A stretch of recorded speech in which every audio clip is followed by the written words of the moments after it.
Selamat pagi, Bapak Ibu, saudara-saudara yang dikasih oleh Tuhan, dimanapun saudara berada pagi hari ini, dalam masa-masa PPKM, masa-masa kita harus ada di rumah dan beraktivitas dari rumah. Baiklah kita kita luangkan waktu kita untuk lagi belajar firman Tuhan pagi hari ini. Karena saya sangat percaya bahwa dengan firman dan oleh karena firman, maka kekuatan yang daripada Tuhan itu akan terus ada dalam hidup kita. Ya, baik kita berdoa dulu ya, sebelum kita membaca firman-Nya dan mendengarkan uriannya. Mari kita berdoa. Bapa dalam sorga, terima kasih buat pagi ini kami melanjutkan bagian dari renungan kami oleh karena firman. Biarlah Tuhan menolong kami supaya kami boleh belajar dengan baik dan Tuhan dimuliakan di atas semuanya. Kiranya Engkau ditinggikan di atas segala sesuatunya.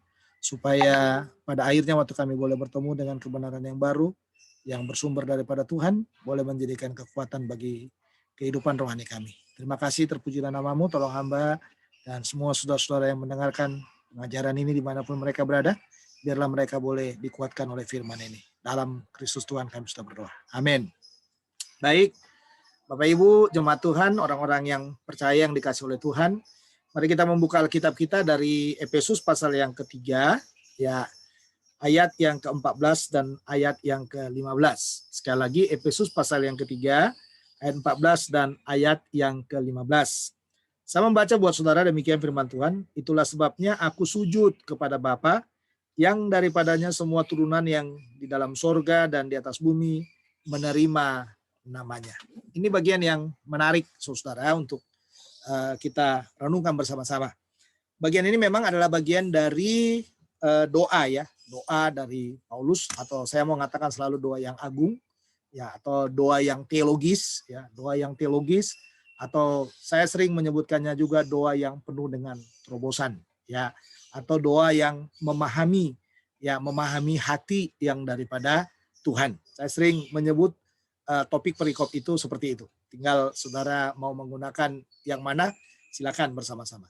Nah, kita melihat di dalam kelompok daripada doa ini, ya kita melihat beberapa hal penting di sini, yaitu lihat di dalam ayat 14 di sana dikatakan, itulah sebabnya aku sujud kepada Bapa. Ya, coba lihat di situ kata itulah sebabnya. Sebab mana, saudara? Kita bisa melihat sebab teologis yang sudah diuraikannya dengan panjang lebar. Teologis yang sudah diuraikannya secara panjang lebar itu ada di dalam ayat Efesus pasal yang ketiga, ayat 1 sampai dengan ayat 13. Pada waktu dia menjelaskan tentang rahasia ya panggilan daripada gereja itu. Secara teologis, dia memaparkan kepada kita betapa dahsyatnya ya panggilan itu. Nah, itulah yang dikatakan dalam bagian ini ayat 14 ini dimulai dengan peralihan itulah sebabnya. Sebab Allah mempunyai rahasia panggilan yang sangat dahsyat buat gereja. Sehingga dikatakan, Paulus katakan, karena kedahsyatan dari panggilan daripada gereja itu, makanya dikatakan aku sujud kepada Bapa. Nah, aku sujud kepada Bapa. Sujud di dalam bagian ini, dalam bahasa Yunani, ya itu menggunakan verba present, ya present aktif, yang menjelaskan bahwa tindakan sujud itu dilakukan pada waktu dia sudah mengalami semua karya daripada Allah itu. Dengan dia melihat karya daripada Allah itu, itulah yang membuat dia sujud. Kata sujud dalam arti bagian ini adalah membungkuk atau merendahkan diri ya, atau meratakan diri ya. Dan ini saya rasa menjadi bagian daripada doa yang paling luar biasa, saudara. Tindakan yang namanya tindakan sujud. Sujud di dalam bagian ini sujud karena adanya karyanya Tuhan tadi. Karyanya Tuhan terhadap gereja, panggilan gereja yang sangat dahsyat itu, panggilan gereja yang ditaruh di hati Tuhan berabad-abad lamanya, panggilan gereja yang mendorong orang untuk boleh melayani lewat berita Injil itu, panggilan gereja lewat berita Injil sehingga banyak orang yang boleh bertobat. Makanya dengan adanya itulah, makanya Paulus katakan, aku sujud, aku meratakan diriku, aku merendahkan diriku, ya kan? Aku merendahkan diriku kepada Bapa. Kenapa saudara? Karena karya agung itu. Ya, karena karya agung itu. Karya yang sangat luar biasa. Karya yang nggak bisa diganti dengan apapun saudara. Karya yang tidak bisa diganti dengan rupiah. Karya yang tidak bisa diganti dengan kehebatan, kekuatan. Karya yang tidak bisa diganti dengan sebuah otoritas. Sekedar otoritas yang daripada kita. Ya, tapi karya itu hanya bisa diganti dengan kata sujud kepada Bapa. Jadi aplikasinya buat kita. Begitu banyak karya ilahi yang sifatnya sangat teologis, yang berkaitan dengan keselamatan, dengan hidup, dengan panggilan kita, dengan jaminan hidup kekal yang Tuhan berikan kepada kita. Seharusnya itu mendorong kita sujud kepada Bapa setiap kita ada di dalam doa itu. Ya, sujud kepada Bapa setiap kita ada di dalam doa itu. Bukan hanya saudara, kata sujud ini bukan hanya sekedar dipakai untuk memahami, ya, untuk memahami karya Allah itu, tetapi saudara lihat di dalam bagian ini, karya itu, ya, karya itu bukan hanya sekedar panggilan kita itu. Lihat ayat yang ke-15. Bisa dikatakan, yang daripadanya semua turunan yang di dalam sorga dan di atas bumi menerima namanya. Itu karya yang berikutnya, karya yang dahsyat, ya, yang daripadanya semua turunan yang di dalam sorga dan di atas bumi menerima namanya. Ya, semua turunan itu menerima namanya. Dan Tuhan menempatkan dia menjadi orang-orang percaya. Tuhan menentukan dia menjadi orang-orang percaya. Itulah yang membuat dia sujud. Jadi sujud karena panggilan yang dahsyat di dalam gereja melalui berita Injil itu. Sujud, ya, karena Tuhan mengaruniakan semua turunan itu menerima namanya. Ya, bukan hanya itu saja saudara, tetapi sujud dalam bagian ini adalah bagian sikap daripada doa. Karena nanti kita lihat dari ayat 16, besok kita akan lihat itu, dari ayat 16 dan berikutnya, kita bisa melihat sujud itu adalah bagian dari berdoa.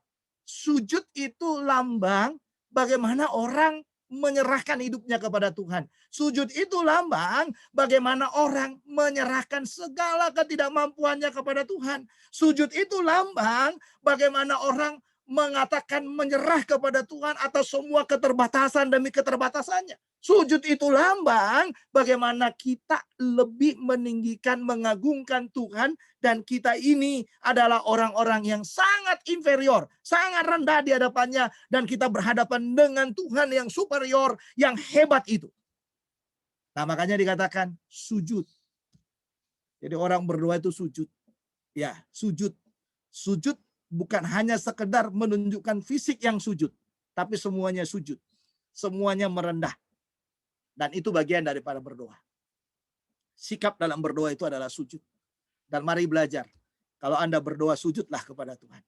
Jangan tidak pernah sujud kepada Tuhan. Dalam arti, kalau Anda sujud, berarti Anda mempretelin, menghabiskan semua kehebatanmu.